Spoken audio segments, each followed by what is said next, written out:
As we're waiting, I will take a moment right now to welcome my guest, Natalie Fisher. Natalie is here with us today, and let me give you a little bit of background on her. Natalie is a career coach who helps professionals from all industries land six-figure jobs, get promoted, increase their salary, and create the confidence to smash their career goals. Natalie has helped hundreds of people find success by landing the job that they want and getting paid what they should. She's an expert at helping you hone in on the inherent value that you bring to your industry. And today we're going to be talking about how to land a six-figure job. And if you've been following me for any amount of time, you know I talk a lot about thought leadership. And thought leadership is one of the things that I think is really necessary in order to stand out in your career. And Natalie and I have had some opportunity to talk a little bit. So first of all, Natalie, welcome. Thank you for joining me today. Thank you. Thank you for having me. And let's just jump in. I know that people are probably still coming in, but we can get started and just start a good conversation. You know, when we were chatting and we were talking about, what I call often experts and change makers who are really thought leaders in the making. They're sort of, in that place in their career where they've done some amazing work. They're passionate about what they do. They are creating change in their industries. They're creating change in their jobs. They're creating change in the world. But often they're not well known. And they're trying to move up in their career, and they may have hit that place where they can't seem to kind of get to that next phase. How do you help them be able to establish what their value is in the market? Absolutely. So there's a few different ways. The first one that comes to mind is the results that they've created. So a lot of the times people will have created some amazing results through a thought process that they came up with that was unique to them, but they can't see that because they're very close to it themselves. So often when I'm coaching, they will think, oh yeah, but that's not a big deal. Or like anybody would have done that, or I was just doing my job kind of thing. And so they are kind of blind to their own kind of value and accomplishments. And so sometimes it takes seeing it from another perspective, like having somebody else kind of take that out for you and lay it out and show you, oh, this is actually the value, like monetary value that you have contributed. And this is just the beginning because your brain was the source of that. So the potential is so much greater as well. And so I start kind of by digging into the results and going from there. Can you give us an example of what that could look like? Because I think it's, I think to your point, we get so close to the work we do that it's hard to even know what to quantify. So, if I'm, let's say that I'm a data analyst who I'm an expert, I really know data analytics. What is the way in which I'm quantify some of the accomplishments that I've had? Yeah, absolutely. So I have specific examples from some of my clients, but I can kind of break it down into like a little bit of a formula. So it always comes down to time or money. So like time saved in a process is money saved in a process, is always like, and it can come down to like a simple formula of, okay, I cut down this process, or I made this dashboard easier to read, or I made it so that when people come to this, they get the information faster. Therefore, people are saving time from having to go look for a bunch of information. Therefore, I've saved, and depending on how many people use this or how many people come and benefit from this, it could be like I saved 10 people an hour a day by making these tweaks or something. And then think of how much those people get paid, like average. And that could be as easy as that, like monetarily seeing, okay, I've made this so much more efficient by just cutting down the time it takes to come and look and find what I need. So then I can go do my job. And then I've saved that time, that salary of those people, and made everything more efficient. So it could be as simple as that in the data analytics example. Right. So just to make that really real. And actually it's interesting because I was just reading an article about Shopify, who has just has made the argument to remove meetings because of the value, the cost of Mhm. meetings. So it's sort of like it's the same sort of value, time value, time cost equation. Um, so Absolutely. And the so person who had that idea to remove the meetings is a thought leader. right, exactly, Yeah. because what was happening and what they've said is that they removed all reoccurring meetings, and with 3+ people, they've canceled 12,000 events with an average time. The average time in a meeting is down by 14%. Um, and their projects are up 18%. So if we look at that and we go, let's say that the average salary or the average hourly rate of a person at Shopify is, let's just say round numbers, is $100 an hour. Mhm. um, and 14% of, and 12,000 hours, let's say, because calendar series events. So let's say that that's 12,000 hours. So that's $1.2 million that's been Mhm. saved right there. Yeah. So it's the simple equation of taking, what's the average salary cost? And again, we can make these are round numbers that we can kind of play with. Like we may not know what everybody's salary is, but we can Mhm. assume that a person at a certain level is making a certain dollar figure an hour, Yeah. and then Absolutely. multiply it by the hours saved. And suddenly what we have is a value that we've contributed back to the organization.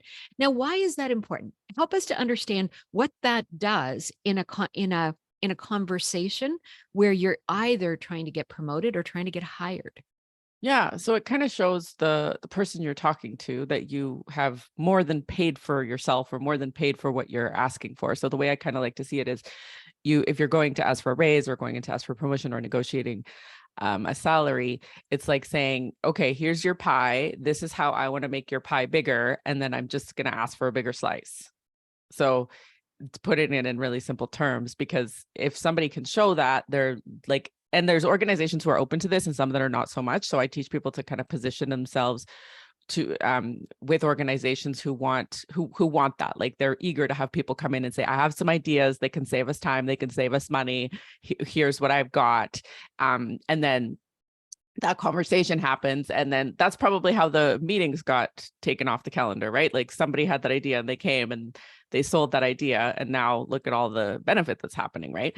So that Right. helps when you go in, when you're going to go ask for a raise, instead of saying I need a raise because personal reasons, you're like, I have some ideas that will really help save time, help save money, and then I'm just going to ask for a bigger piece of the pie.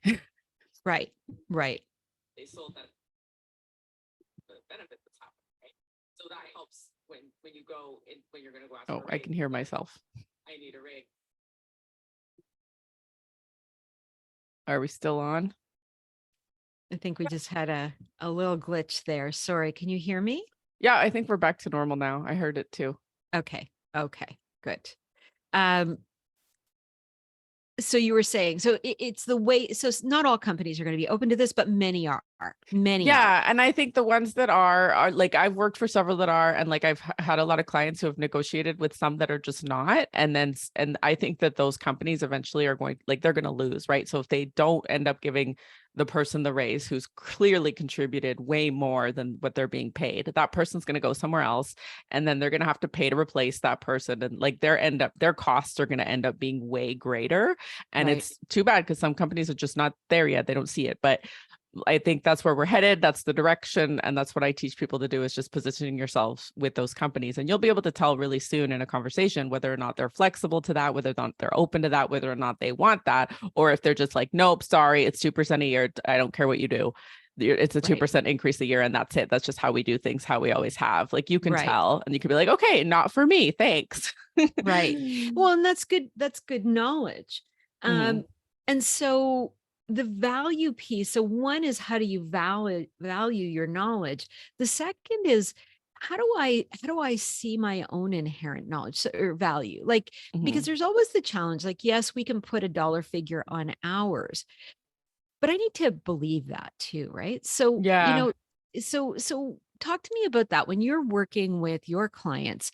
And I know that when I'm working with my clients, I have a lot of clients who come in, um, who are I mean, so smart and so talented and so Mhm. offers such value. And yet there's a belief that others know what they know. And I'd love to hear from you what your experience with is on that and how you deal with that.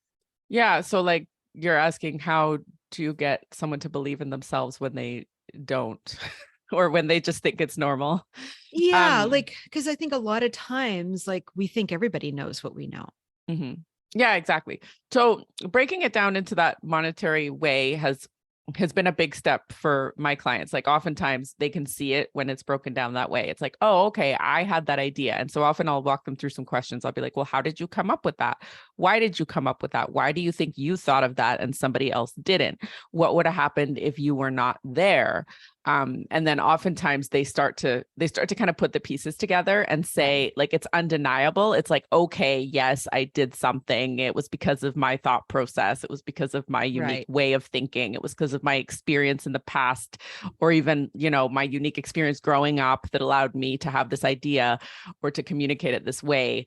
And that's why this happened, right? So it takes a little bit of digging with each person, knowing that the goal is to get them to see, oh, okay, I am unique and valuable, and I did think of this and nobody else did, kind of thing. Right. So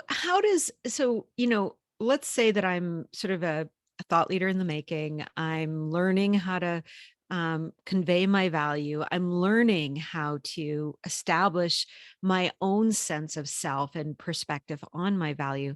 How do I go out and get a six-figure job if I've never had one, or maybe I'm in a six-figure job, but I'm afraid that I can't get another one? Yeah, absolutely. So first of all, each person has like the amount, earning the amount that they can get behind, like that they're comfortable with. So if you believe that you can't make past 770K, then there's a reason why you believe that, right? So I dig into like the beliefs. It's like, why do you think you can't have it?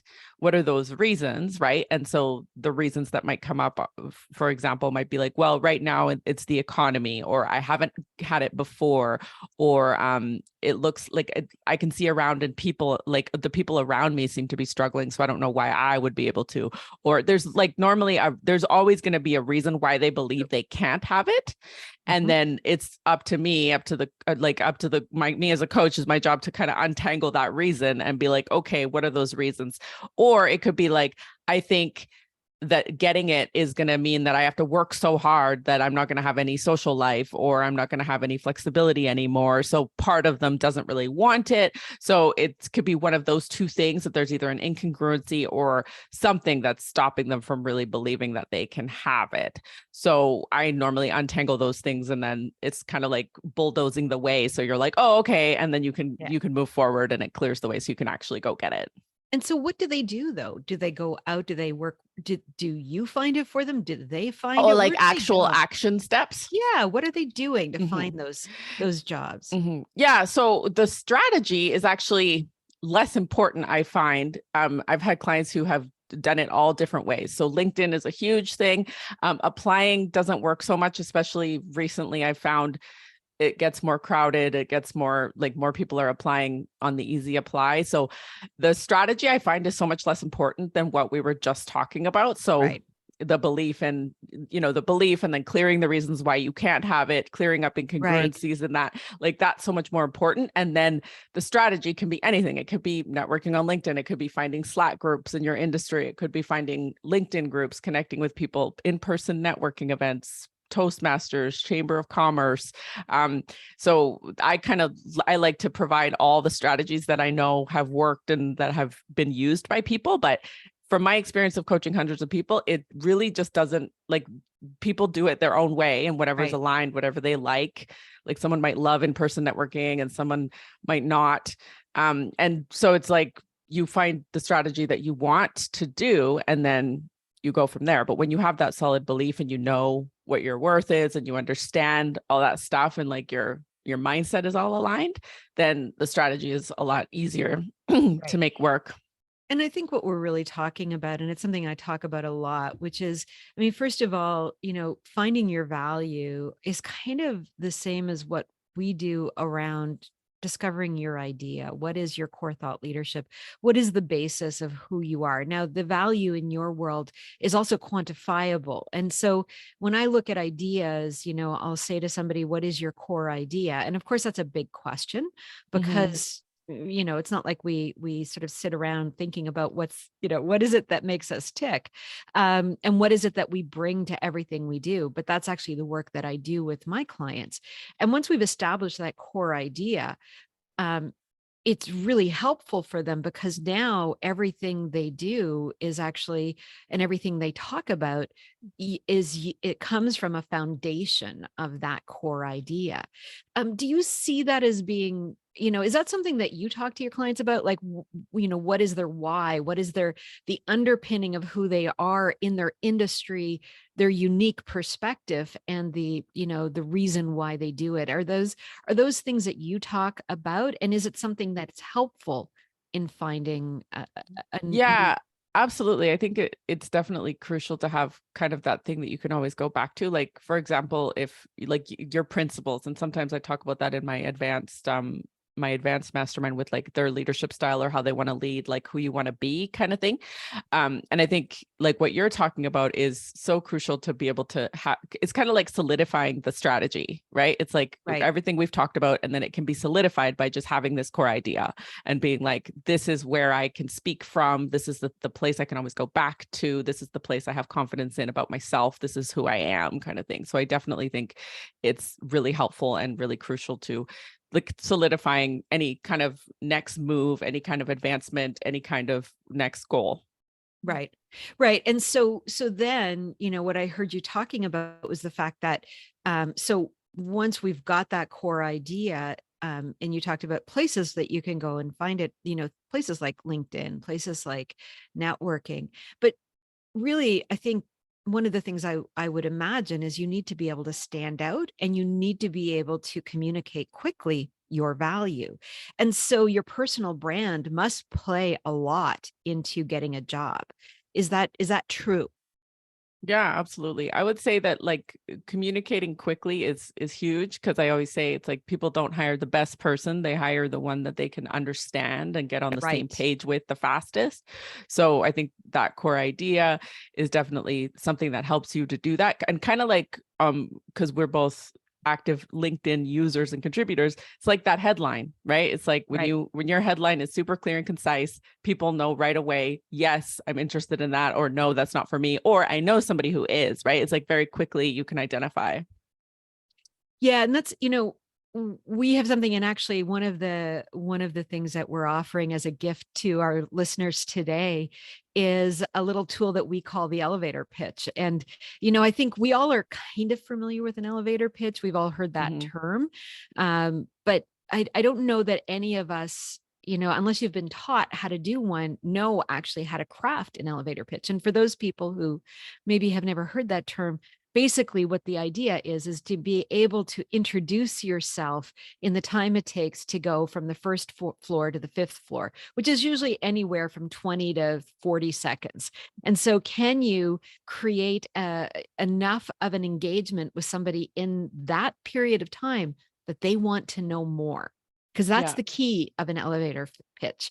And so we have a little framework that we've developed, that we use. And the first part of that framework starts with what we call the hook. It's the interesting thing that you lead with that gets people sort of in, like, what if I told you that you could be on a TED stage? That's interesting. I mean, that comes from my world because often this is why people come to Talk Boutique is they want to get onto whether it be a TED or a TEDx stage, and they're interested. Now, can I do that? I can help them establish their message. I can help them establish their talk. But there's lots of things they need to do. So the hook is key to get somebody's interest. And then we go into what we call the action phrase. What is it about you that makes you unique? What's the thing that people need to remember? And then what's the value that you bring?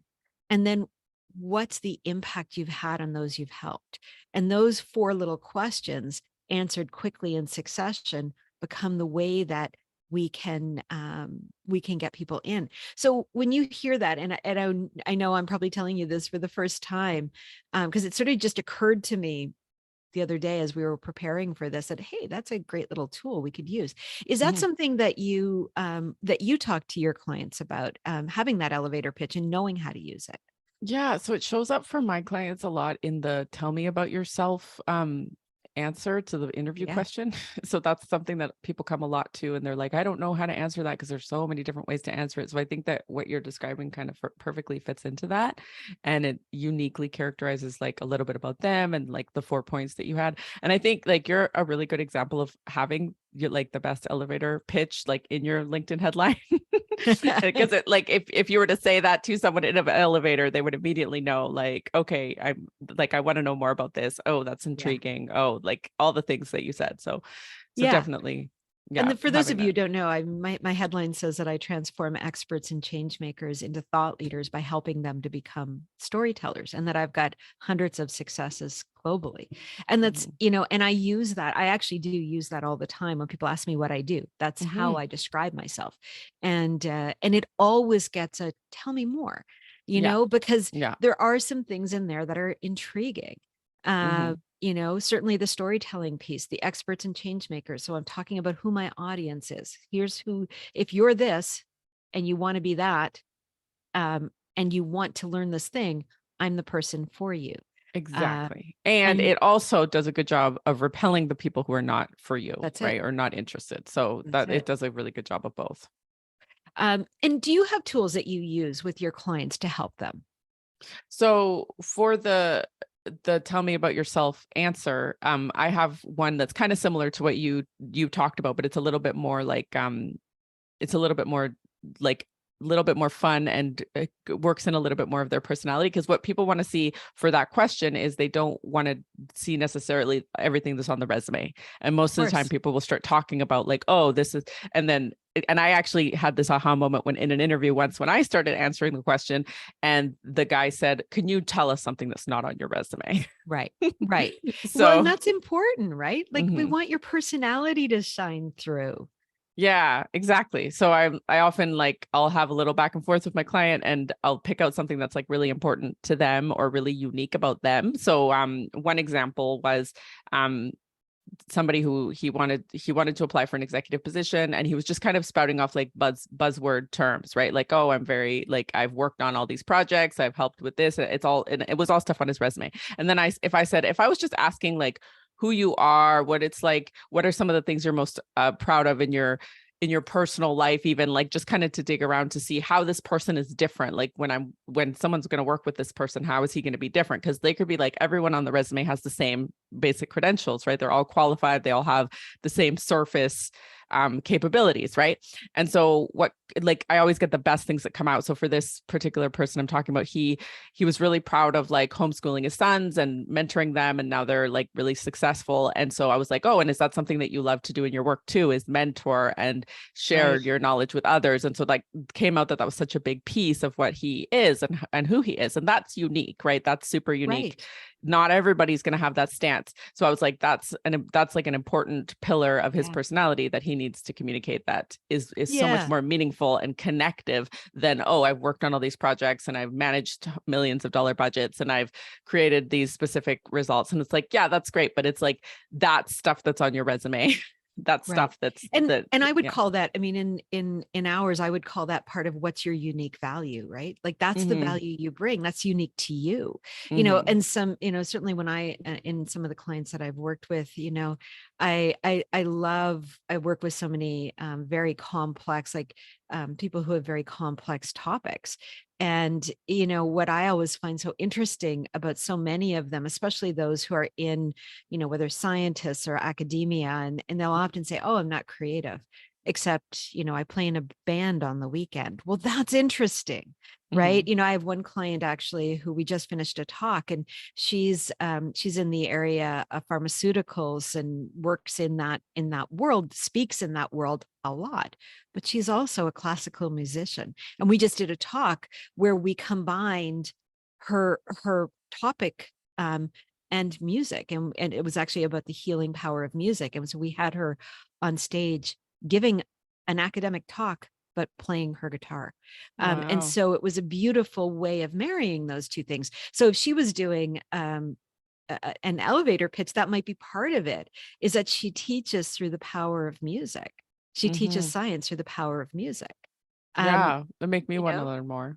yeah, exactly. Well, we want to listen, right? Hmm. Because the thing is, with any elevator pitch, the elevator ride ends and we Hmm. get off. And the question is, do we get off that elevator and go, great, nice to meet you, see you later? Never. Or Yeah. are we going, hey, are you walking this way? Why don't we walk together? I'd love to hear more. Hmm. And Yeah. ultimately, that's what we want, right? We want that.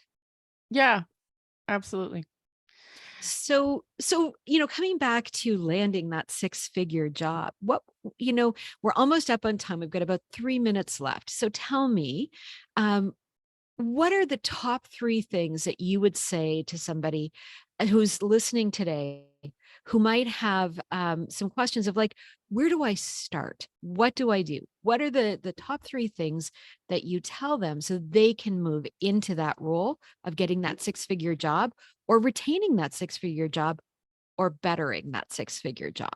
Absolutely. Yeah. So the first thing is definitely like knowing how to create confidence in their own mind. I feel like that's the biggest thing that everybody I work with struggles with. And I don't think any human on the planet just has confidence all the time automatically. Of So I course. think it's super important to, and this is the first thing I go through in my program is the intentional self-confidence where you are intentionally giving yourself like answering questions about what you've done and kind of taking stock of what you've done so that you can kind of develop and call forth that confidence when you need it. Because, like I was saying, when you're going to get a six-figure job, you can do all the strategies in the world. You can apply for hundreds of jobs. You can go on a ton of interviews. But if you don't have that clarity on how your work is of service and what it creates for others, the benefit it creates for others, the results that it creates, why it's needed, then it's not going, like, it won't matter the strategies that you keep doing. And I think that's why a lot of people, they miss that piece. And then you'll see the posts about, oh, I've applied for hundreds of jobs, I've interviewed so many times, and it's like, it's not working. And it's like, you're missing the piece where you really go and do this work,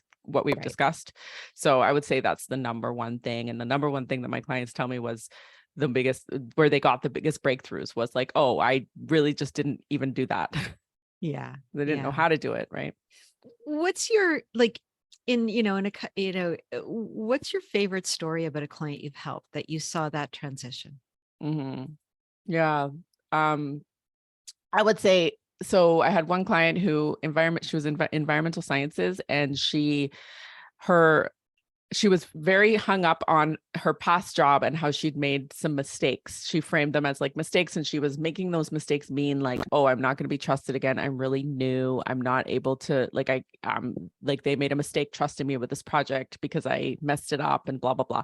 And so um watching her mindset transform from those were mistakes and I should be embarrassed about them to moving them to, oh, this is why these mistakes were valuable. This is what I learned. This is how I became a more valuable person because of it. I actually fixed these mistakes. And actually being proud to talk about her past and her experience in a completely different way versus trying to avoid, not talk about it and think it was bad or shameful. And I Right. think that comes from doing the work on yourself to become intentionally confident, is to clear all that stuff. Because one of the reasons, like we were talking about before, is like she didn't think she could really get this six-figure job because of these mistakes or this past project that she worked on that had really left her feeling like she wasn't good enough. Right. Right. And so what happened? Did she get another job? Yeah, so she got another job. She negotiated. She was really surprised at the companies she was able to get interviews with. She was like, "Wow, I can't believe the quality of these companies." She negotiated, and actually very easily they gave her the additional salary. So she said she hadn't negotiated like in 8 years of her entire career. She made an extra 20,000 on top of the original offer, and she looked it up and she said, I'm in the top 10% of earners in her industry, and she's a woman. And so it was all very exciting and awesome for her because, yeah, and it started by clearing up those mindset blocks. And you wouldn't have thought that, right? It's like, oh, tell her what to say or tell her how What a to great like scripted answer, but it's not about that. Yeah. No, what a great story. Like, so here's somebody who went from um being in a place of believing she had failed to Mhm. seeing that that failure had led to her greatest learning opportunity, to being able to negotiate within the top 10 percentile of her industry. Mhm. What an incredible story. And that really all went came about through a couple of things. One, there was getting over some limiting beliefs. She Mhm. had to get over those limiting beliefs. Secondly, she had to see the value that she had provided to her previous employer in order to be able to convey that value to her new employer. And then three, she had to believe in what she was bringing, not just in what she had brought in the past, but in her ability to continuously learn. And that was what allowed her to negotiate at the rate that she had. I mean, that's Yeah. powerful. That's Yeah. really powerful. And she didn't even know, like, she had no idea. She was just kind of telling me like it was fact. Like, "Oh yeah, I made this mistake, so I'm really new, so I probably won't be able to negotiate that much more." And it was just these were facts she was telling me, and like she was telling me that the And they're sun is not out. facts, No, right? And exactly. they're I'm not just like, facts. yeah, exactly. So that's the job, is to be like, actually, what if this wasn't true? Actually, why don't we question that? And then dive into it as I explained. So yeah. So powerful. So powerful. Natalie, thank you. This has been incredibly powerful, I think, for most of our listeners, and for me. And I know for anyone who's listening on replay, they've taken a lot away. I would love to know how can our listeners keep in touch with you? I know you're here on LinkedIn, but where else can they find you, and how could they work with you? Absolutely. Thank you so much for allowing the opportunity for that. So I have a podcast. It's called Get a Six Figure Job and Thrive podcast. That's where most people start, kind of get to know me a little bit, and listen to some of the episodes there that called to you. And you can also find me on my website, www.nataliefisher.ca. And yeah, as Andrea said, on LinkedIn, it's just Natalie Fisher, and you can just send me a DM, connect with me, and I'll send you the link to my free masterclass, upcoming free masterclass series, where you can learn all about how to get a six-figure job, and I can walk you through the process of how to get started. Amazing. And I know that my team here has put some links into the chat. And for anyone who would like either access to Natalie's, so you can DM her, or there will be a link tree where it'll be on our link tree, I think, on my profile, and also in the show notes for this, where you can download your elevator pitch framework, and you can get access to Natalie's content and her masterclass. We will do that on your behalf. If it's too difficult for you to reach out to her directly, we can also connect you. Not a problem. So make sure that you download your limiting beliefs, or sorry, your elevator pitch framework. It's a great little tool, and I know that you'll really enjoy it. And make sure you connect with Natalie. She's amazing. Her content is incredible.